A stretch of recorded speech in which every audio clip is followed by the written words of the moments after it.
England, 1802. The January wind howled through the ancient stone corridors of St. George's Chapel, Windsor, as Caroline Fletcher stood before the altar. At 20 years of age, she was no longer considered young by society's standards, yet she felt like a child playing dress-up in her ivory silk wedding gown, the fabric far finer than anything she had worn in years.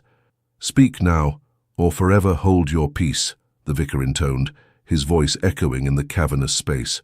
Caroline dared a glance at her soon-to-be husband. Hugh Aldridge, the Duke of Silverton, stood tall and rigid beside her, his jawline tense beneath perfectly groomed sideburns. At 32, he cut an imposing figure in his formal attire, broad-shouldered, with dark hair that held a slight curl despite his attempts to tame it. His eyes, a startling shade of blue-grey, remained fixed ahead, never once meeting hers throughout the ceremony. The silence that followed the vicar's words was deafening. No one would dare object to the union between a duke and the daughter of a disgraced viscount. Caroline's father, Lord Fletcher, stood in the front pew, relief etched into every line of his aging face. This marriage would save them from complete ruin, would pay the gambling debts that threatened to send him to debtor's prison.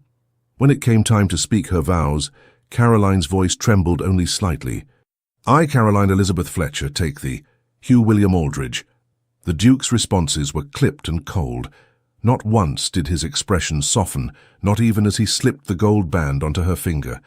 His touch was impersonal, as if he were conducting a business transaction rather than pledging his life to hers. The wedding breakfast that followed at Silverton House in Mayfair was an elegant but sombre affair. Caroline sat beside her new husband at the head table, barely touching the lavish spread before her. Around them, London's elite raised crystal glasses in toast after toast, celebrating a union that both parties had entered with reservation. "You look pale, Your Grace," remarked Lady Harrington, an elderly dowager with sharp eyes. "Marriage agrees with you already, I see." Caroline attempted a smile. "The excitement of the day, I imagine." The old woman replied, clearly unconvinced. She leaned closer. "A word of advice, my dear. Dukes require handling with both firmness and grace, remember that." Before Caroline could respond, Hugh rose from his seat. "If you'll excuse us, Lady Harrington, I must speak with my wife privately." He offered Caroline his arm, the first gesture of courtesy he had shown all day. She took it hesitantly, allowing him to guide her from the grand dining room into a smaller study, lined with leather-bound books and hunting trophies. Once the door closed behind them, he released her immediately, moving to stand by the window that overlooked the gardens, now dormant in winter's grip. "I trust the arrangements are satisfactory?" he asked, his back to her. "Yes, Your Grace. Everything is lovely." He turned then, regarding her with those cold eyes. "Please, we are married now. You must call me Hugh." "Hugh," she repeated softly. A silence stretched between them, filled with unspoken questions. Finally he sighed, a sound of resignation rather than contentment. "I understand this is not the match you dreamed of," he said, "but I assure you, I will provide for you generously. You shall want for nothing material." Caroline summoned her courage. "May I ask, sir, Hugh, why you chose me? Surely there were more advantageous matches to be made." Something flickered across his face. Pain, perhaps, or anger, gone so quickly she might have imagined it. "My reasons are my own," he replied tersely. "But know this, I require a wife who understands discretion and duty. Your father spoke highly of your practical nature and your ability to manage a household despite reduced circumstances." She flinched at the reference to her family's fall from grace. Once the Fletchers had been respected, even admired. Then came her father's gambling, her mother's death from consumption, and the gradual selling off of family heirlooms to maintain appearances. "I shall endeavor to meet your expectations," she said quietly. Hugh nodded, seemingly satisfied with her response. "Good. We shall depart for Silverton Abbey tomorrow. It's my primary estate in Derbyshire. The London season holds little appeal for me." With that he moved toward the door, pausing with his hand on the latch. "Oh, and Caroline?" "Yes?" "I should inform you that ours will be a marriage in name only. I have no interest in complicating matters with heirs at present. You will have your own suite of rooms. Before she could respond, he was gone, leaving her alone among the mounted stag heads and portrait of stern-faced Aldridge ancestors who seemed to judge her from their gilded frames. Caroline sank into a nearby chair, her wedding gown pooling around her. This was to be her life now, a duchess in title only, married to a man who could barely stand to look at her. Yet it was still preferable to watching her father dragged off to prison, or worse, forced to sell his last remaining property, the modest country house in Kent where she had grown up. She straightened her shoulders. She would make the best of this arrangement. Perhaps in time they might develop some form of companionship, if not affection. How wrong she would prove to be. The journey to Derbyshire the following day was conducted in near-complete silence. They travelled in the Duke's luxurious private carriage, its Aldridge crest emblazoned on the doors, 4 matched greys pulling them northward at a steady pace. Caroline had attempted conversation several times, only to receive monosyllabic responses or distracted nods. By mid-afternoon, rain began to fall, pattering against the carriage roof and windows. Caroline watched the landscape change from the neat hedgerows of the south to the wilder, more rugged terrain of the Midlands. Hugh buried himself in papers from a leather portfolio, occasionally making notes with a silver pencil. As dusk approached, Caroline noticed they were turning onto a side road, away from the main route to Derbyshire. "Are we making a stop for the night?" she ventured to ask. Hugh glanced up, seeming almost surprised to find her still there. "No. There has been a change of plans." The carriage continued down increasingly narrow lanes, the countryside growing more desolate with each passing mile. Finally they crested a hill, and Caroline gasped at the sight before her. Spread across a windswept moor, partially shrouded in mist, stood a grey stone mansion. Unlike the elegant symmetry of London townhouses, this building appeared to have grown organically over centuries, with wings and turrets added seemingly at random. A low stone wall surrounded extensive grounds, and beyond that, nothing but heath and sky for miles. "Greymoor Estate," Hugh announced, his voice oddly flat. "We arrive." "This isn't Silverton Abbey," Caroline said, confusion evident in her tone. "No, this is where you will be residing." The carriage pulled through wrought-iron gates and up a long gravel drive. As they approached, Caroline could see that while imposing, the house had an air of neglect. Several windows were shuttered, and ivy had claimed much of the eastern wall. "I don't understand," she said, her heart beginning to race. "You said we would be going to your estate in Derbyshire." Hugh finally met her eyes directly. "I said I would be going to Derbyshire. You, Duchess, will remain here." The carriage stopped before the main entrance. Hugh stepped down without waiting for the footman, then turned to offer her his hand with cold formality. Numb with shock, Caroline allowed him to help her descend. A line of servants awaited them, far fewer than would be expected for a ducal residence, and all wearing expressions as sombre as their black and grey livery. "To your grace," an older woman with silver-streaked hair curtsied deeply. "We've prepared everything according to your instructions." "Thank you, Mrs. Ellis," Hugh replied. "May I present her grace, the Duchess of Silverton. She will be taking up residence at Greymoor indefinitely." Caroline stared at him in disbelief. "Indefinitely? Hugh, what is the meaning of this?" His expression hardened. "The meaning, Caroline, is that our arrangement has served its purpose. Your father's debts are paid. The marriage contract is fulfilled. Now we shall each continue with our lives separately." "But why?" she whispered, mindful of the servants witnessing her humiliation. "What have I done to offend you so?"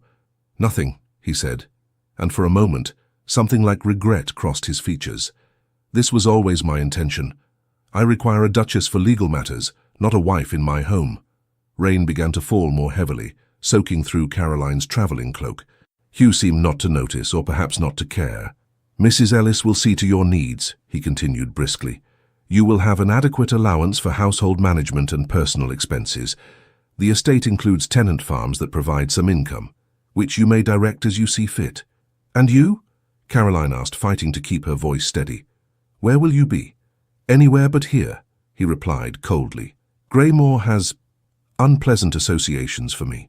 I acquired it through an unfortunate connection, and have no desire to set foot in it again after today." He turned to Mrs. Ellis. "Have my things brought to the carriage. I'll not be staying the night." "Yes, Your Grace," the housekeeper replied, dispatching a footman with a glance. Caroline stood motionless, rain streaming down her face. mingling with tears she refused to acknowledge. This was beyond a cold marriage of convenience. This was banishment. "You cannot simply abandon me here," she said, finding her voice at last. "We are husband and wife before God and the law." Hugh's laugh was without humor. "God has little to do with our arrangement, Caroline. And the law? The law says what is mine, including you. Be grateful I've provided you with comfort and security. Many in your position would not be so fortunate." A footman approached with Hugh's traveling case. The Duke took it with a nod of thanks, then turned back to Caroline. "I have one final instruction," he said, his voice lowering. "You are not to use the Silverton name or title in London society. If you must travel, you will present yourself as Lady Caroline, a widow. Any correspondence you send to my solicitors must be marked with your maiden name only. Is that understood?" Caroline felt as though she had been slapped, not only exiled, but erased. "And if I refuse these conditions?" she asked, surprising herself with her boldness. Something dangerous flashed in Hugh's eyes. "Then perhaps your father might find his newfound financial security short-lived." The threat hung in the air between them. Caroline thought of her father, weak, selfish, but the only family she had left, and knew she had no choice. "As you wish, Your Grace," she said, dropping into a deep curtsy that mocked them both. Hugh hesitated, seeming about to speak again, but instead turned on his heel and strode back to the waiting carriage. Without a backward glance, he climbed inside, and within moments the vehicle was rolling down the drive, taking with it any hopes Caroline had harbored for her future. Mrs. Ellis stepped forward, gently taking her arm. "Come inside, Your Grace. You're soaked through." Caroline allowed herself to be led into the great hall of Greymore Estate, her new prison. The massive oak door closed behind her, with the finality of a tomb. In the entrance hall, a portrait hung above the stone fireplace, a stern-faced man from a previous century, an ancestor of some former owner. He gazed down at her with painted eyes that seemed to hold the same contempt as the man who had just abandoned her. "Welcome home, Your Grace," Mrs. Ellis said softly. Caroline looked around at the dusty grandeur, the faded tapestries, the silent servants watching her with curious eyes. "My name," she said quietly but firmly, "is Caroline." Yorkshire, 1805, 3 years later. "Mrs. Hodgson will need to replace the east wing roof before winter," Caroline said, making notes in her household ledger. "The last storm loosened more tiles, and I'll not have the maids catching their death from drafts again this year." The housekeeper nodded, respect evident in her gaze. "Yes, Your Grace, Caroline. I'll have Mr. Farley send for the roofers from Whitby." They sat in what Caroline now called the morning room, once a dreary parlour that she had transformed with pale yellow wallpaper and white muslin curtains that billowed in the summer breeze. Outside, the Yorkshire moors stretched to the horizon, purple with heather in the August sunshine. In 3 years, Greymore had changed almost as much as its mistress. When Caroline had arrived, the estate had been half abandoned, its farms neglected, its interiors gloomy with decades of dust and disuse. Now, while still far from grand, it had become a well-ordered, pleasant home. Mrs. Ellis had retired 6 months after Caroline's arrival, her rheumatism too painful to allow her to continue. In her place, Mrs. Hodgson, a local farmer's widow, had taken over as housekeeper, bringing practical knowledge of the area and its people that proved invaluable. "The harvest looks promising this year," Mrs. Hodgson continued. "Mr. Cooper says the wheat field should yield a third more than last season." Caroline smiled. "Excellent. Please tell him I'd like to review the accounts next week." She closed her ledger, rising from her desk. "I think I'll ride out to check on the new fencing at the north pasture. Would you have Simmons prepare Athena?" "Of course. Shall I send William to accompany you?" "No need. I know these moors better than anyone now, I should think." Mrs. Hodgson smiled indulgently. "As you say, though the stablemaster won't approve." Caroline laughed, a sound that had become more frequent in recent months. "Mr. Simmons disapproves of most things I do with horses. He still believes ladies should only ride side-saddle on docile mares." "And yet he keeps training those spirited beasts for you," Mrs. Hodgson observed with a knowing look. "He enjoys the challenge, though he'd never admit it." Half an hour later, Caroline was galloping across the moor, the wind in her hair, her riding habit, a practical garment of forest green wool rather than the fashionable fripperies of London, flapping behind her. Athena, a sleek bay mare with a white star on her forehead, seemed as eager for the exercise as her mistress. As they crested a hill overlooking the estate, Caroline reined in, allowing herself a moment to survey what had become her domain.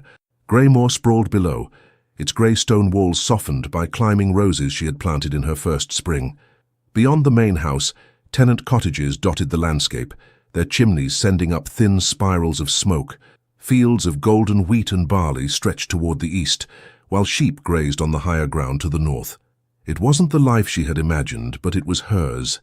The isolation that had once felt like punishment had become a strange sort of freedom.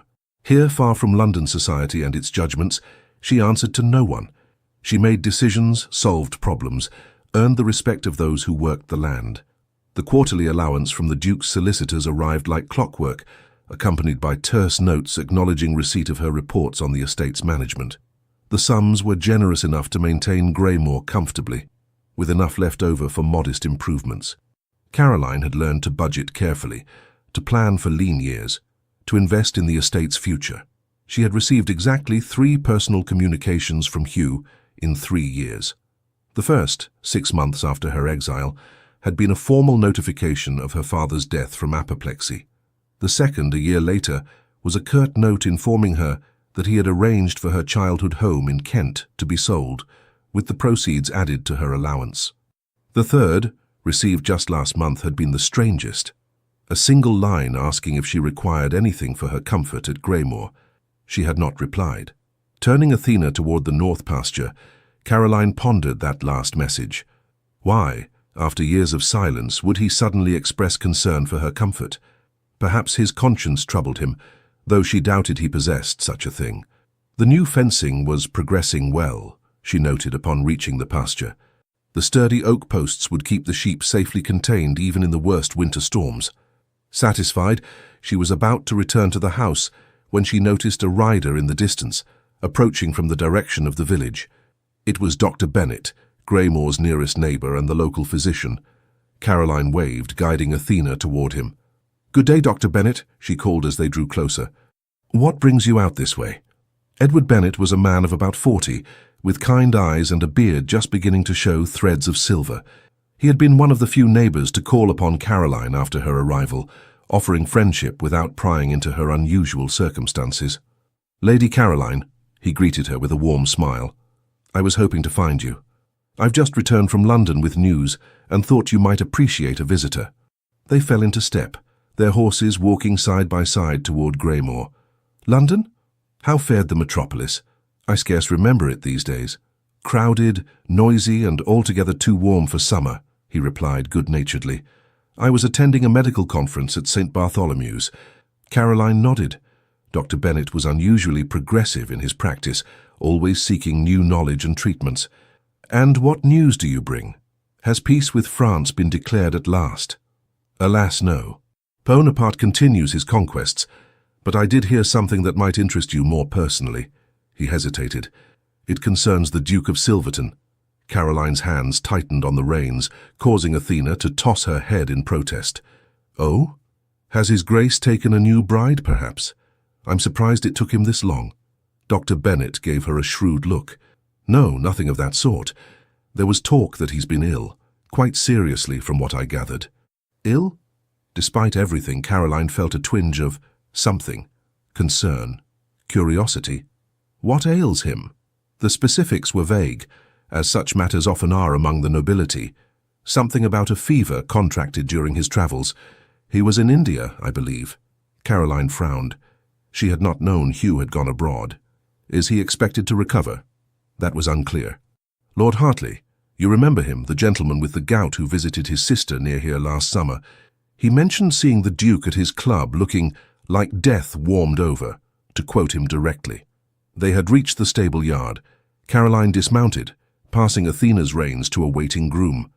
"Well," she said, striving for nonchalance, "I suppose even dukes are mortal." Dr. Bennet's expression was sympathetic as he too dismounted. "Indeed. Though I thought you should know, given your connection." "Thank you for your consideration," Caroline replied, her tone more formal than she intended. "Will you stay for tea? Mrs. Hodgson has made seed cake." The doctor accepted readily, and they spent a pleasant hour discussing village news and his observations from London. Yet Caroline found her thoughts repeatedly straying to Hugh. Ill, perhaps seriously so. The man who had abandoned her without a backward glance, who had threatened her father, who had condemned her to exile. She should feel nothing but satisfaction at his suffering. So why did an unfamiliar disquiet settle in her chest? After Dr. Bennet departed, Caroline retreated to her private sitting room, once a gloomy chamber with heavy velvet draperies that she had transformed into a cozy retreat with bookshelves and comfortable furniture.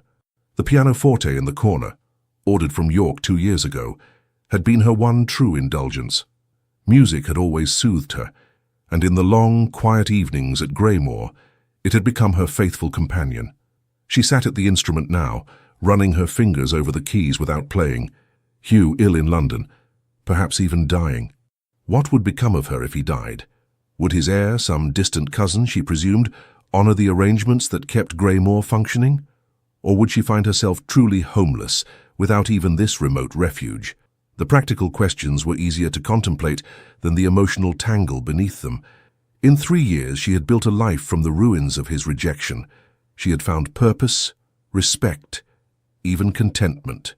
Yet she remained legally bound to a man who despised her, her future subject to his whim. With sudden resolve, Caroline moved to her writing desk and pulled out a sheet of paper. For the first time since her banishment, she would write to Hugh directly, not to his solicitors. She would inquire about his health, remind him of her existence, perhaps even request some clarification of her position should the worst occur. She penned a draft, then another, each attempt sounding either too cold or too concerned. Finally, she settled on a brief note. Your Grace, word has reached Yorkshire of your illness. While our circumstances are unusual, I feel it proper to inquire after your health and to express my hopes for your recovery. Should you wish to address any matters regarding the future administration of Greymore Estate, I remain at your disposal. Your obedient servant, Caroline Aldridge, Duchess of Silverton. She deliberately used the title he had forbidden her, a small act of defiance. Let him be reminded that whatever his feelings, they remained legally bound. The letter was dispatched the following morning. Caroline told herself she expected no reply, yet found herself watching for the post with unprecedented interest in the days that followed. A fortnight passed with no response. Caroline gradually returned to her normal routines, the letter fading from her immediate concerns amid the daily management of the estate. The harvest began, consuming everyone's attention as wagons of wheat and barley rolled in from the fields. It was during this busy period, as September drew to a close, that the weather turned. What began as a light rainfall in the afternoon had, by evening, become a howling gale. Wind lashed at the windows of Greymore, driving rain against the glass in sheets. Caroline sat by the fire in her sitting room, attempting to focus on a novel while the storm raged outside. A sudden commotion in the entrance hall drew her attention. She heard voices, the heavy oak door opening and closing, footsteps on the stone floor. Curious, she set aside her book and moved to the corridor, where she found Mrs. Hodgson directing 2 footmen who were struggling with a large trunk. "What's happening?" Caroline asked, raising her voice above the sound of the wind.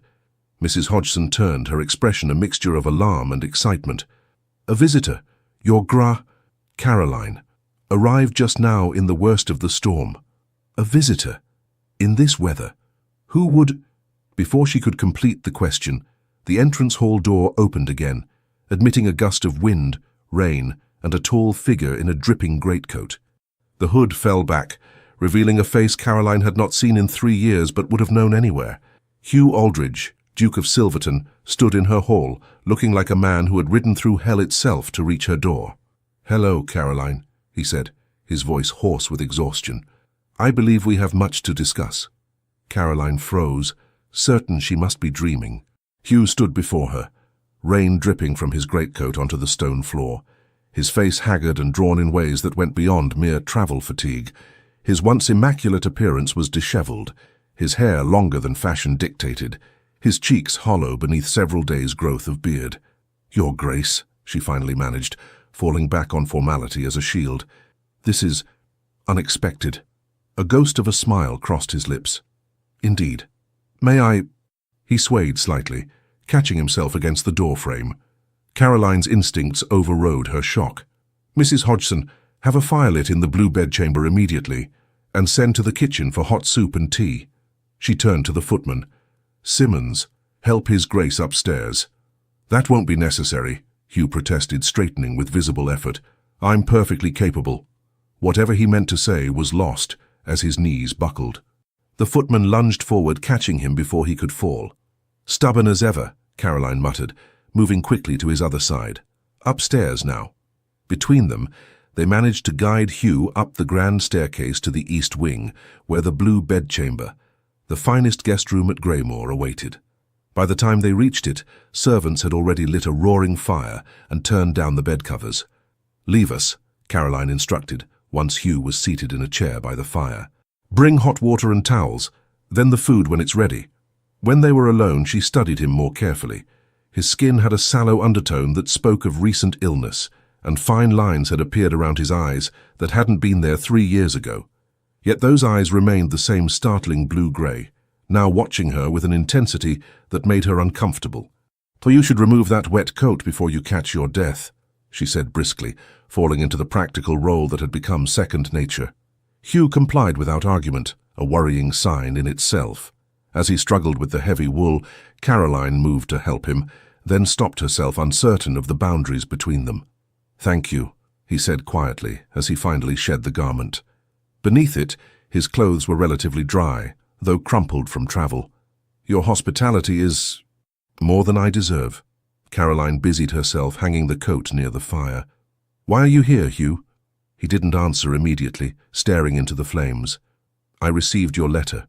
That was weeks ago, and it hardly explains why you've appeared on my doorstep in the middle of a storm, half dead from exhaustion.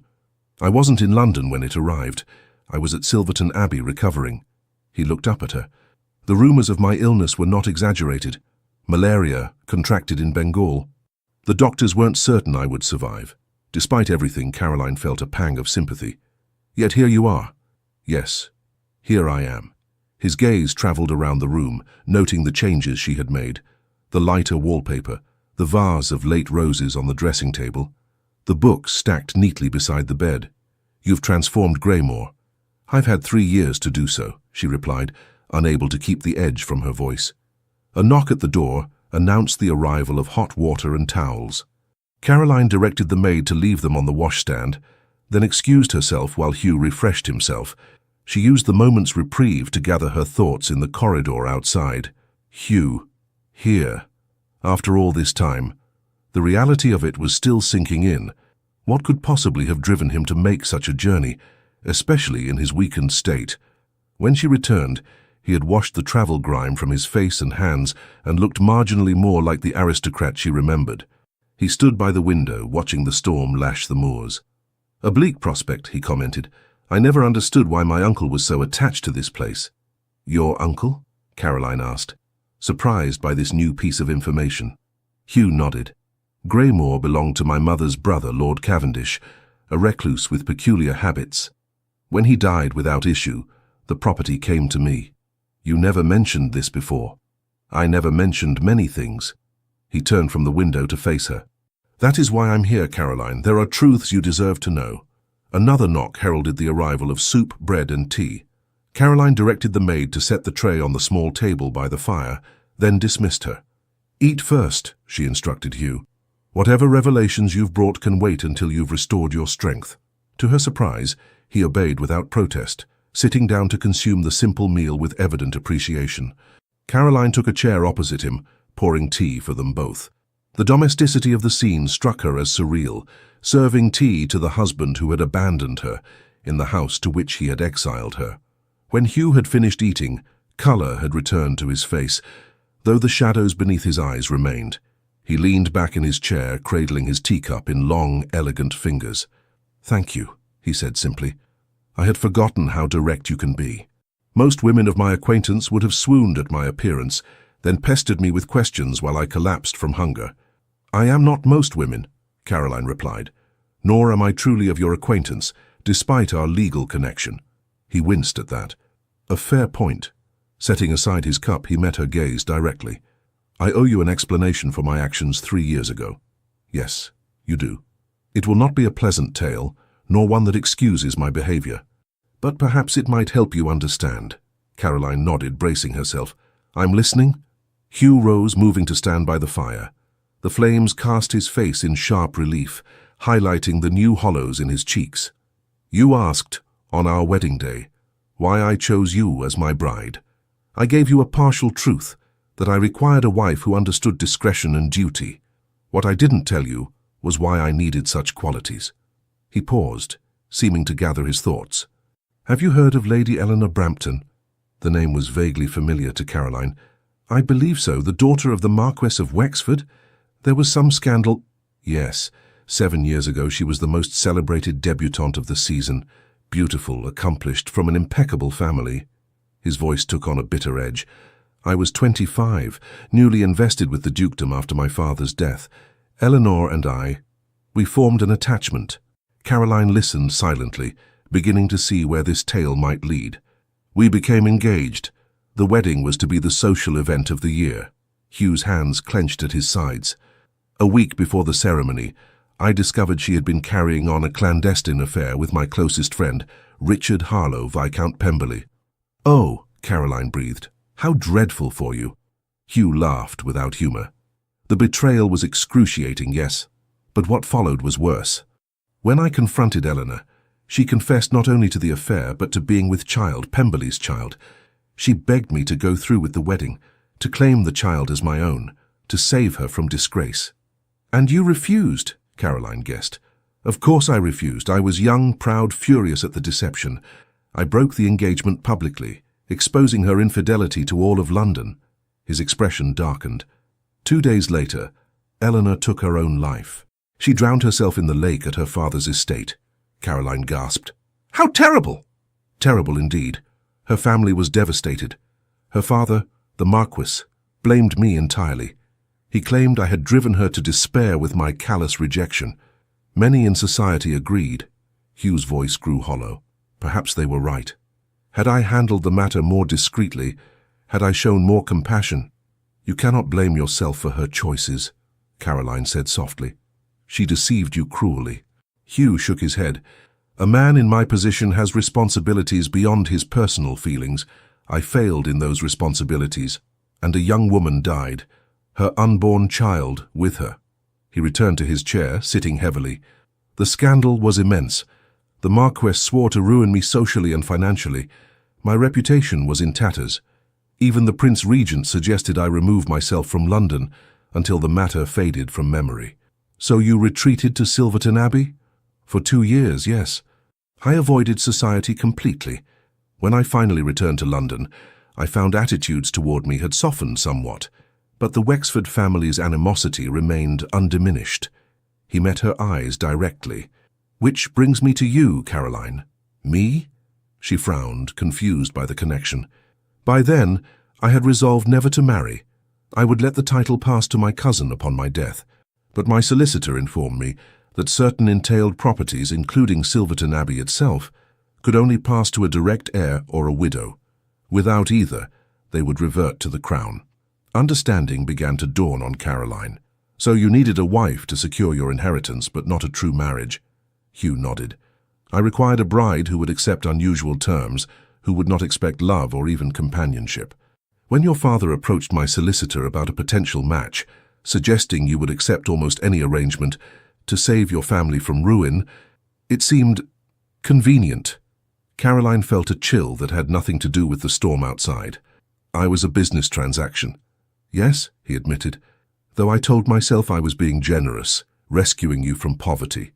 In truth, I chose you because you seemed perfect for my purposes. No connections to powerful families who might object to your treatment. No reputation for romantic notions. No beauty striking enough to tempt me from my resolve to keep the marriage in name only. His words stung, though Caroline had long suspected such calculations. And Greymore? Why exile me here specifically? A shadow crossed Hugh's face. Greymore was where Eleanor and I were to spend our honeymoon. After her death, I couldn't bear to visit it, yet could not bring myself to sell it either. When I needed somewhere to place you, it seemed fitting. A house of disappointed hopes for a marriage that would never be real. How poetic. Caroline said dryly, masking her hurt with sarcasm. Hugh flinched at her tone. I deserved that. My behavior was inexcusable. Yet, you're here now, explaining yourself, Caroline observed. Why? What changed? He was silent for a long moment, the only sounds the crackling of the fire and the howling wind outside. When he spoke again, his voice was quieter. I nearly died in India. Fever, delirium for weeks. I was there negotiating trade agreements for the Crown. Something to occupy my mind, to feel useful. His eyes took on a faraway look. In my delirium, I saw Eleanor. Not as she was at the end, desperate and afraid, but as she might have been had she lived, bitter, trapped in a loveless marriage, raising another man's child while resenting me for her situation. Caroline listened, fascinated despite herself. And then, Hugh continued, I saw you, not as you were when I left you here, shocked and betrayed, but as I imagined you must be now, lonely, abandoned, perhaps hating me, and rightfully so. He met her eyes directly. It made me realize that in trying to protect myself from another Eleanor, I had created a similar situation, trapping a woman in circumstances not of her choosing, causing pain to save my pride. The situations are hardly comparable, Caroline pointed out. I did not deceive you. I upheld my end of our arrangement, however unpleasant. Precisely, Hugh said, leaning forward earnestly. You deserved better than what I gave you. When I began to recover, I resolved to right this wrong. Your letter arrived just as I was considering how to approach you. And what exactly do you propose to do now? Caroline asked, struggling to keep her voice level. You cannot undo 3 years of exile with a single conversation. Hugh ran a hand through his hair, a gesture of uncertainty she had never seen from him before. I know that. I came to offer you choices, Caroline. Real choices. Not the illusion of choice I gave you before. What sort of choices? She asked warily. First, if you wish to continue as you are, managing Greymore independently, I will formalize the arrangement legally. The estate will be yours entirely, not held in trust or subject to my whim. You would have complete autonomy, financially and otherwise. Caroline's eyebrows rose in surprise. That's generous. It's the least I can do, Hugh replied. Second, if you prefer to leave Yorkshire altogether, I will establish you in London or anywhere else you choose, with a house and income befitting your rank. You could rejoin society as the Duchess of Silverton, with all the privileges and respect that entails. And you would acknowledge me publicly? Caroline asked skeptically. Yes, though we might still live separately, there would be no more secrecy, no more pretending you don't exist. Caroline considered this. After 3 years of rural isolation, the thought of London's bustling streets and social whirl was both tempting and intimidating. And the third choice? Hugh hesitated, his gaze dropping to his hands. The third option is more complicated. How so? He looked up, meeting her eyes with an intensity that made her breath catch. You could return with me to Silverton Abbey. As my true wife, not merely in name. Caroline stared at him, certain she had misheard. I beg your pardon? My illness changed me, Caroline. Facing death has a way of clarifying what matters. His voice grew softer. I've spent years punishing both of us for Eleanor's betrayal. I've lived half a life, holding everyone at a distance. I don't want to continue that way. So I'm to be your salvation? Caroline asked, incredulous. The convenient wife becomes the convenient redeemer? Hugh winced. I deserve your skepticism, but this isn't about convenience. It's about... He struggled for words. Possibility. The possibility that two people bound by circumstance might find something genuine between them. Caroline rose abruptly, needing distance from him and the unexpected turn of this conversation. She moved to the window, watching rain stream down the glass, her thoughts in turmoil. Why would I even consider such an arrangement? She asked finally. You abandoned me without a second thought. You threatened my father. You've shown no interest in my existence for 3 years. All true, Hugh acknowledged. I have no right to ask anything of you, but I hoped, that you might at least consider it. Caroline turned back to face him. Based on what? A deathbed conversion and pretty words? You don't even know me, Hugh. The woman you married no longer exists. Greymore changed her. Then let me know the woman you've become, he said simply. Give me the chance to earn your trust, if not your affection. The earnestness in his voice was so at odds with the cold, distant man she remembered that Caroline found herself momentarily speechless. Before she could formulate a response, a fit of coughing seized Hugh, harsh and racking. He pressed a handkerchief to his mouth, his shoulders shaking with the effort to control it. Caroline moved to him instinctively, pouring a glass of water from the pitcher on the table. "Here," she said, offering it when the coughing subsided. "You should rest. This conversation has taxed your strength." Hugh accepted the water gratefully. "I'm stronger than I appear," he said after drinking. "But perhaps you're right. We needn't resolve everything tonight." "No," Caroline agreed. "We have time." The realization struck her as strange. After 3 years of enforced separation, they suddenly had time. "Will you at least consider my proposals?" Hugh asked, his voice rough from coughing. "Not just the third option, but all of them? Take as long as you need." Caroline studied him, this man who was legally her husband, yet practically a stranger. The man who had wounded her deeply, yet now sat before her offering restitution. His face was drawn with exhaustion, but his eyes held a sincerity she had never seen in them before. "I will consider them," she said finally, "but I make no promises. And I have questions, many questions that will need answering before I decide anything." Relief washed over Hugh's features. "Thank you. That's more than I had any right to expect." A knock at the door interrupted them. Mrs. Hodgson entered at Caroline's call. "Pardon the intrusion," the housekeeper said, glancing curiously between them, "but the storm has worsened considerably. The bridge over the Grimsley Beck has flooded. No one will be travelling in or out of Greymoor until the waters recede." Hugh looked to Caroline, a question in his eyes. "It appears, Your Grace," she said with a hint of irony, "that you'll be our guest for some time, whether either of us planned it or not." The next morning dawned clear but cold, the storm having blown itself out overnight. Caroline rose early, as was her habit, and found Mrs. Hodgson already directing the servants in their daily tasks with an extra degree of nervous energy. "His Grace still sleeps," the housekeeper reported in hushed tones. "Dr. Bennett arrived at first light to check the bridge. He says it will be at least 3 days before the waters recede enough for safe crossing." 3 days, Caroline repeated, absorbing this information. 3 days with Hugh under her roof after 3 years of absence. The symmetry was not lost on her. "I've had breakfast prepared in the morning room," Mrs. Hodgson continued. "Will you be wanting a tray sent up to His Grace when he wakes?" "No," Caroline decided. "When he appears, direct him to join me. In the meantime, I'll be in my office reviewing the harvest accounts. There's no reason to disrupt our normal routine." But her concentration on the accounts proved elusive. Her mind kept returning to Hugh's revelations and proposals. The story of Eleanor Brampton explained much about his behaviour, though it hardly excused it. Caroline had heard of similar scandals in London society. Engagements broken, reputations ruined, families divided by recriminations. But a suicide was different. The guilt of such an outcome would weigh heavily on anyone with a conscience. Had Hugh truly changed, as he claimed, or was this another calculated move to secure his own interests? She was still pondering these questions when a knock came at her office door shortly after 11 o'clock. Hugh entered at her invitation, looking considerably better than he had the previous night. He had shaved, and someone, probably Simmons, had found him clean clothes that fit reasonably well. "Good morning," he said, hesitating at the threshold. "Mrs. Hodgson said I might find you here." Caroline gestured to the chair across from her desk. "Please sit. Did you sleep well?" "Better than I have in months," he admitted, taking the offered seat. "There's something about the air here.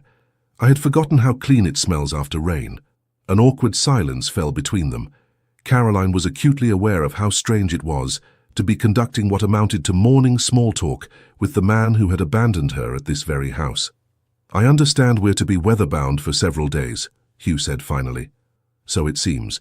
The Beck becomes a river after heavy rain. It's one of Greymoor's more inconvenient features." She set aside her ledger. "Are you feeling stronger today?" "Much. Whatever was in that soup last night worked wonders." He glanced around her office, taking in the neat shelves of account books, the map of the estate pinned to one wall, the vase of late roses on the windowsill. "You've made this room your own. It was my uncle's gun room, as I recall. I saw little need for a gun room when I had no guns and no interest in acquiring them," Caroline replied. The light is good for reading figures. Hugh nodded, his gaze continuing to explore the space. You keep the accounts yourself? I do. Mr. Wilson, the steward, prepares the initial figures, but I review everything. It's my responsibility to ensure Greymore runs efficiently. Impressive, Hugh murmured, and to her surprise he seemed genuinely to mean it. Most duchesses would consider such tasks beneath them. I am hardly most duchesses, Caroline reminded him. Necessity has been an excellent teacher. So I see. His eyes returned to her face, studying her with a new thoughtfulness. You've built a life here, haven't you? Despite everything. Caroline considered denying it, downplaying her achievements out of pride or lingering resentment. But what would be the point? Yes, she acknowledged. It wasn't what I would have chosen, but I've made it mine. Hugh's expression softened with something that looked remarkably like admiration. Tell me about it. This life you've built. The request caught her off guard. In all their brief interactions during their courtship and wedding, he had never shown interest in her thoughts or experiences. Yet now he seemed genuinely curious. Cautiously, Caroline began to describe her early days at Greymore, the intimidated girl trying to find her place in a strange house, the gradual assumption of responsibilities, the first tentative decisions about renovations and improvements. As she spoke, Hugh listened attentively, occasionally asking questions that showed he was truly engaging with her story. The first winter was the hardest, she found herself confessing. The isolation, the cold, the darkness. I thought I might go mad from loneliness. I'm sorry, Hugh said quietly. Truly, I never considered how difficult it would be for you. Caroline acknowledged his apology with a slight nod. Spring helped. I began working in the gardens, meeting the tenant farmers, learning about the land. Each small success gave me confidence for the next challenge. Their conversation continued through a light luncheon served in the morning room, with Caroline gradually revealing more about Greymore's transformation under her care, the renovated tenant cottages, the improved crop rotations, the new breeds of sheep introduced to the upper pastures. And the house itself, Hugh asked, gesturing to indicate the changes visible even in the room where they sat. Room by room, as funds allowed, Caroline explained. The roof came first, of course, then the windows. So many were broken or ill-fitting.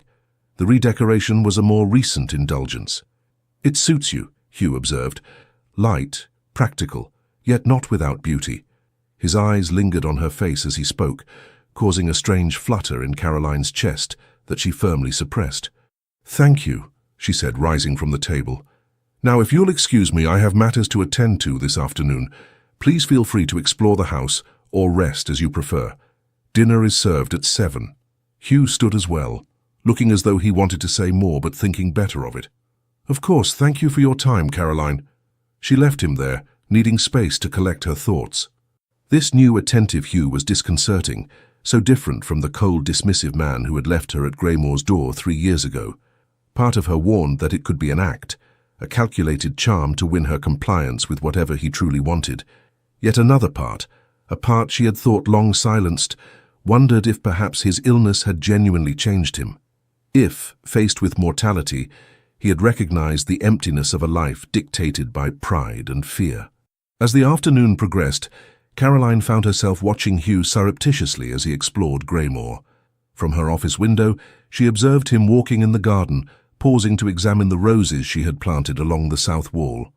Later, passing the library, she glimpsed him studying the collection of books she had gradually assembled, modest compared to a ducal library, but chosen with care to reflect her interests in agriculture, music, and natural history.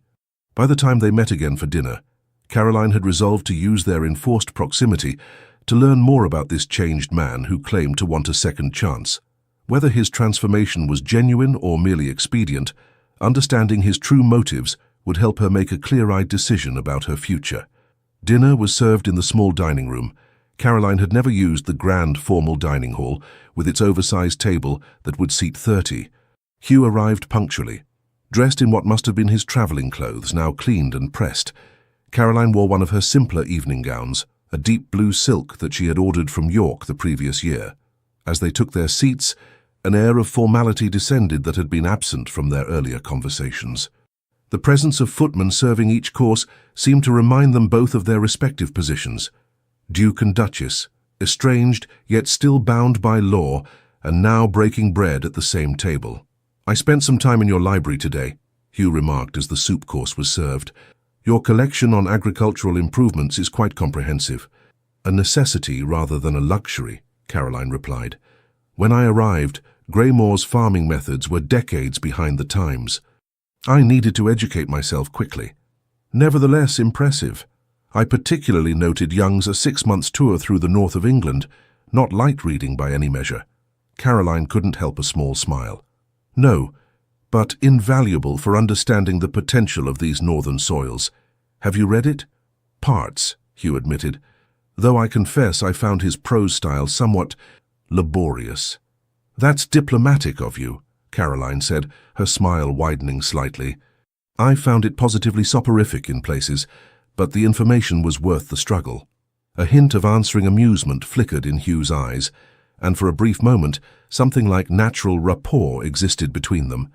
It faded quickly, but its very possibility startled Caroline. As the meal progressed through its courses, their conversation ranged across various topics: the challenges of estate management, the political situation with France, the changing fashions in London that neither of them particularly followed. Hugh proved to be knowledgeable and thoughtful, with opinions that sometimes surprised Caroline with their progressive nature. "You believe women should have more legal rights to property?" she asked, genuinely curious, when the subject arose. "I do," he answered without hesitation. "The current laws are archaic and unjust. A woman's security shouldn't depend entirely on the goodwill of her male relatives." He paused, seeming to realize the irony of his statement given their own situation. "Though I've hardly been an exemplar of such beliefs in practice." "No," Caroline agreed, studying him over the rim of her wineglass. "Your actions and your principles seem somewhat at odds." Hugh met her gaze directly. "They have been. That is something I hope to rectify if given the chance." The moment hung between them, weighted with implication. Caroline broke it by signaling for dessert to be served. As they finished their meal with poached pears and sweet wine, Hugh broached a topic that had clearly been on his mind. "Tomorrow, if you're amenable, I would like to see more of what you've done with the estate, the farms, the improvements you mentioned." Caroline considered the request. It would mean spending hours in his company, showing him the world she had built in his absence.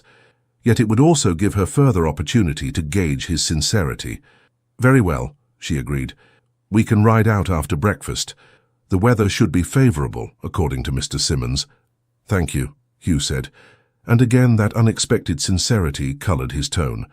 "I'm eager to understand the Greymoor you've created." When they parted for the evening, Caroline retired to her sitting room to sort through her conflicted feelings. The day had been surreal, conversing with Hugh as though they were merely acquaintances getting to know each other, rather than a husband and wife with a painful history between them. Yet wasn't that essentially the truth? They were strangers to each other in all the ways that mattered.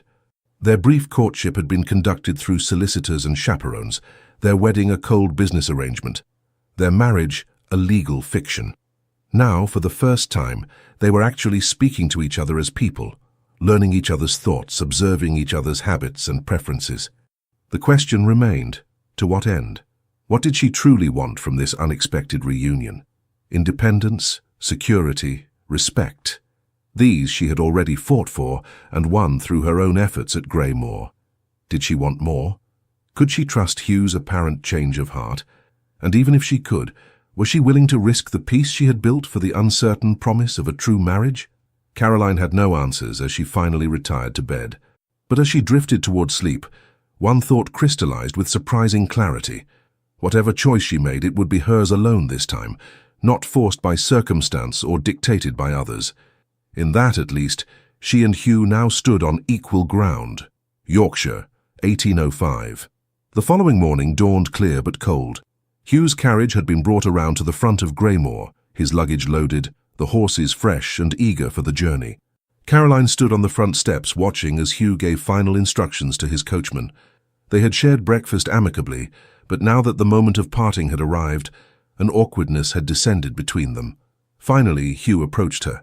"I want to thank you, Caroline. For your hospitality, your candor, and your willingness to consider a new beginning between us.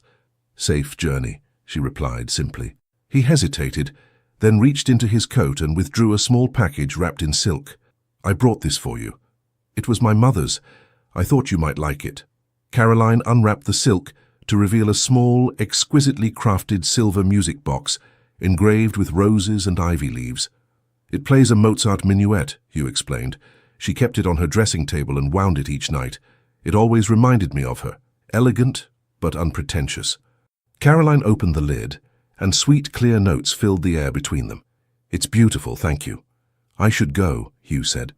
The bridge won't remain passable indefinitely. Yes, and I expect your letter soon, Caroline added, surprising herself with the realization that she meant it.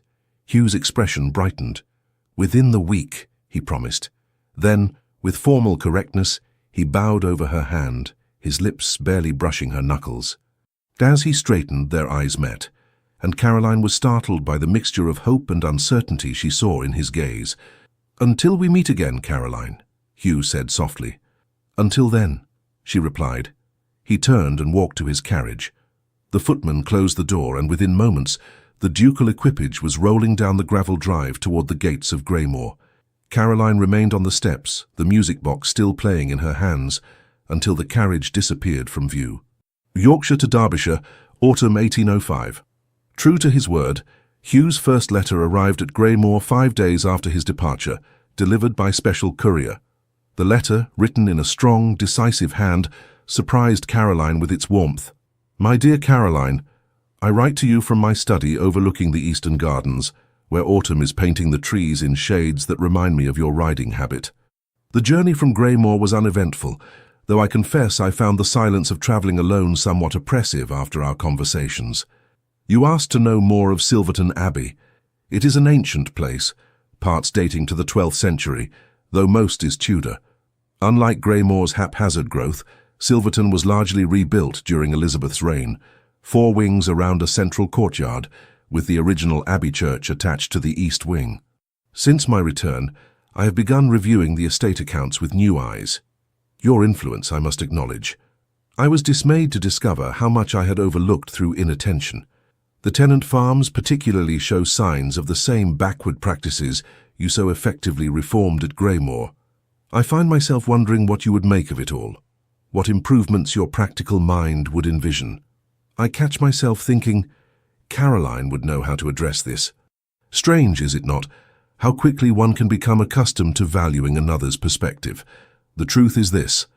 I am a flawed man who has lived selfishly, allowing past hurts to justify unkindness. I cannot undo what I did to you, but I can offer a different future if you wish to claim it. With sincere regard, Hugh, after careful consideration, Caroline composed a reply. Dear Hugh, your letter found me occupied with harvest accounts. The wheat crop exceeded expectations this year, while the barley suffered from the August rains. Such is the farmer's perpetual gamble with nature's caprice. Your description of Silverton Abbey intrigues me. A house with Tudor foundations suggests fascinating architectural details. Does it feature the long galleries so popular in that era? I have always admired their aesthetic purpose, combined with practical function during inclement weather. Your mention of neglected gardens catches my interest. The gardens at Greymore have been my personal project and source of great satisfaction. There is something deeply rewarding about coaxing beauty and order from neglect, whether in flower beds or account books. As for our correspondence, I find I welcome it.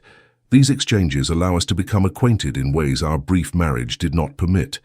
Whether this leads to reconciliation or merely to a better understanding, it seems a worthwhile endeavor. The music box sits on my bedside table. Its melody is indeed as elegant as you described. Until your next letter, Caroline thus began a correspondence that spanned the weeks leading to Caroline's visit to Silverton. Every 3rd or 4th day brought a new letter from Hugh, each revealing more of his thoughts and growing self-awareness. Caroline responded in kind, gradually allowing more of herself to emerge in her words. In mid-October, a letter arrived that shifted their correspondence. I visited Eleanor's grave yesterday. It stands in the Brampton family plot, a simple stone with her name and dates, nothing of the vibrant, complicated woman she was. Standing there in the autumn rain, I finally faced what I had not allowed myself to acknowledge. My role in her desperation was real, but the choice she made was ultimately her own. I have carried the full weight of her death as penance, using it to justify my withdrawal from genuine human connection, including with you, Caroline. I blamed you for not being her, then punished you for reminding me of her. The cruelty and injustice of this shames me deeply now. What I wish you to know is this. My interest in reconciliation is not born from guilt or loneliness, though I have felt both.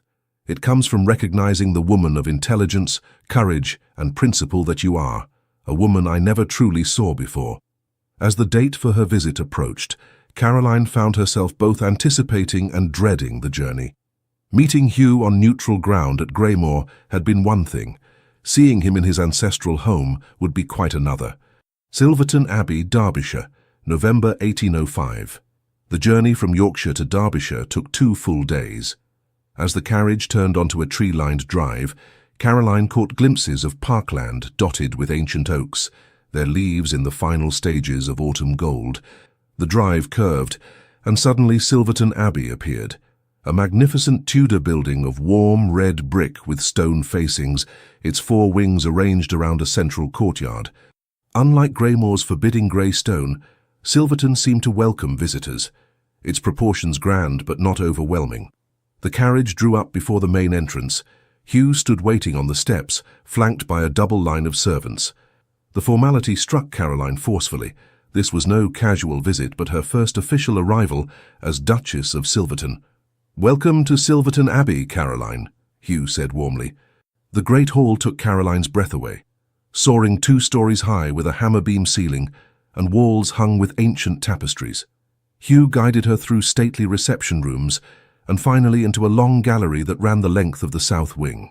"You asked about Tudor galleries in your letter," he reminded her. "This one offers views of both the formal gardens and the lake." Caroline moved to one of the tall windows, looking out over meticulously maintained parterres. "It's beautiful. The whole house is remarkable." "Thank you," Hugh replied, coming to stand beside her. "Though I can take little credit for it, generations of Aldridges have shaped Silverton." "Yet you are its current steward," Caroline observed. "The choices you make will determine what future generations inherit." Hugh looked at her with intensity. "Precisely so. It's a perspective I've only recently come to appreciate fully. I've realized that a great house needs more than mere maintenance. It needs purpose, direction, heart." The implication hung between them. Hugh believed Silverton needed her, just as he had suggested he himself did. That evening at dinner, Caroline asked the question that had been foremost in her mind. "What exactly are you proposing, Hugh? If I were to choose your third option, to return here as your true wife, what would that mean in practice?" Hugh met her eyes steadily. "In practice, it would mean sharing a life in the fullest sense, a true marriage, not merely a legal arrangement. You would be Duchess of Silverton in every meaningful way, with all the privileges and responsibilities that entails." "Including," Caroline prompted, "including the possibility of heirs if you were willing, including shared decisions about Silverton's future, including my fidelity and commitment until death parts us." The directness of his answer left Caroline momentarily speechless. She had imagined perhaps a cordial arrangement, a public reconciliation that maintained private distance. What Hugh described was far more intimate and complete. "That's a significant change from your previous position," she said finally. "Yes," Hugh acknowledged. "As I said, my illness changed me. Facing mortality clarifies what truly matters." He paused, then added quietly, "Loneliness is a poor companion in one's final hours. Pride is colder still. And if I were to agree, how would we bridge the gap between our current circumstances and such intimacy? We are still virtual strangers in many ways." "We would take time," Hugh replied without hesitation. "Build trust gradually, learn each other's habits, preferences, thoughts." A hint of vulnerability crossed his features. "I would not rush you, Caroline. And my independence, the autonomy I've built at Greymore? I would not ask you to surrender it. Greymore would remain yours to manage as you see fit. Your involvement at Silverton would be by choice, not obligation." His answers were thoughtful, respectful of her concerns. Caroline found herself truly considering the possibility he described, a partnership of equals despite their different backgrounds. In the days that followed, Hugh showed Caroline every aspect of Silverton, from the tenant farms to the village school. Unlike her early days at Greymoor, where she had been left alone, Hugh guided her understanding of Silverton's history, challenges and potential. For her part, Caroline found herself increasingly drawn to the estate's challenges. Each day revealed more of Hugh's genuine change of heart, as he actively sought her input, valued her experience, and implemented her suggestions without hesitation. They discovered shared interests beyond estate management, a love of music that led to evenings by the pianoforte, a mutual appreciation for literature, even an unexpected compatibility in their sense of humor. As Christmas approached and the end of her visit neared, Hugh and Caroline walked through the frost-covered gardens. "I've been thinking about your three options," Caroline said quietly, "and I believe I've made my decision." Hugh stopped walking, his expression carefully controlled. "And your answer?"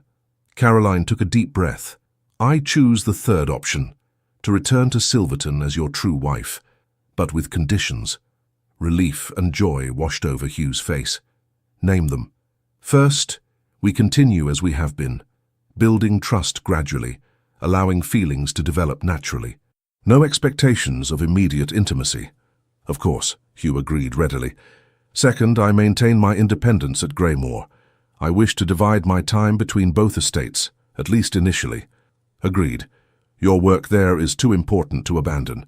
"And third," Caroline said, meeting his gaze directly, "you must promise never to shut me out again.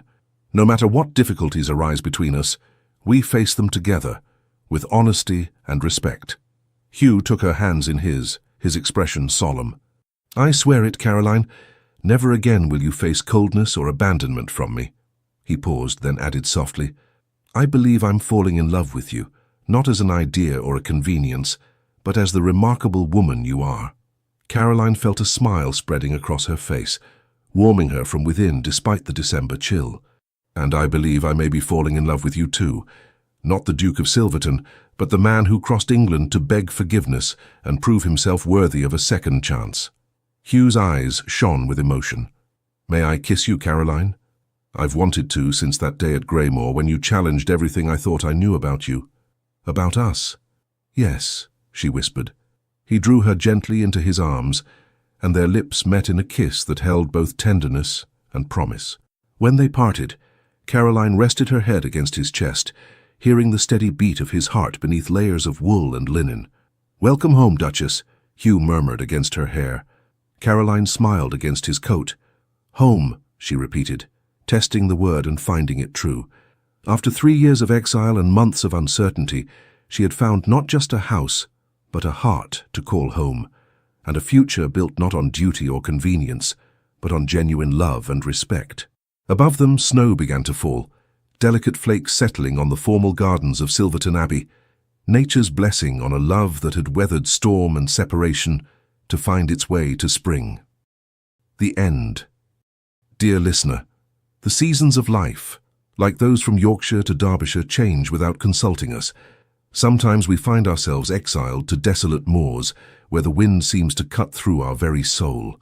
Like Caroline, perhaps you have faced abandonments, disappointments, or losses that seemed like final verdicts on your happiness. But observe how she transformed Greymoor, not in a day, not in a week, but through 3 years of small victories. A roof repaired, a garden planted, a decision to rise once more when winter seemed endless. You too have this strength, the capacity to build beauty from ruins, to find purpose where others see only desolation, to become not merely a survivor, but a steward of your own destiny. And as Hugh discovered belatedly, pride is a cold companion on the darkest nights. The walls we build to protect ourselves often become our prisons. It is never too late to cross the metaphorical England of your life and ask forgiveness of others and of yourself. Remember that the second chapter, third or fourth of your story, can be entirely different from the first. Relationships can be healed. Hearts can change. Exiles can end. As you fall asleep tonight, know that you are protected by the same starry sky that illuminates Silverton Abbey. Your resilience is your lullaby, and tomorrow brings possibilities not yet written. Sleep peacefully, knowing that your capacity to rebuild, forgive, and love remains intact, no matter what storms you have weathered. As Caroline and Hugh discovered, sometimes we must lose something to truly value what has been before us all along. And like them, you deserve an ending where love, respect, and understanding triumph over old wounds. Rest well, dream deeply, and awaken renewed to write the next chapter of your own redemption story, with gratitude for sharing this moment with us. The Legends of the Fall Team. Thank you for staying with us until the very end of this emotional journey. If this tale touched your heart, we warmly invite you to subscribe, like, comment, and share our channel. Your support helps us continue creating more stories of love, redemption, and breathtaking twists. At the end of this video, you'll see a suggestion for another one of our historical stories. Click it and be surprised by more beautiful tales like this. With all our gratitude, the Legends of the Fall Team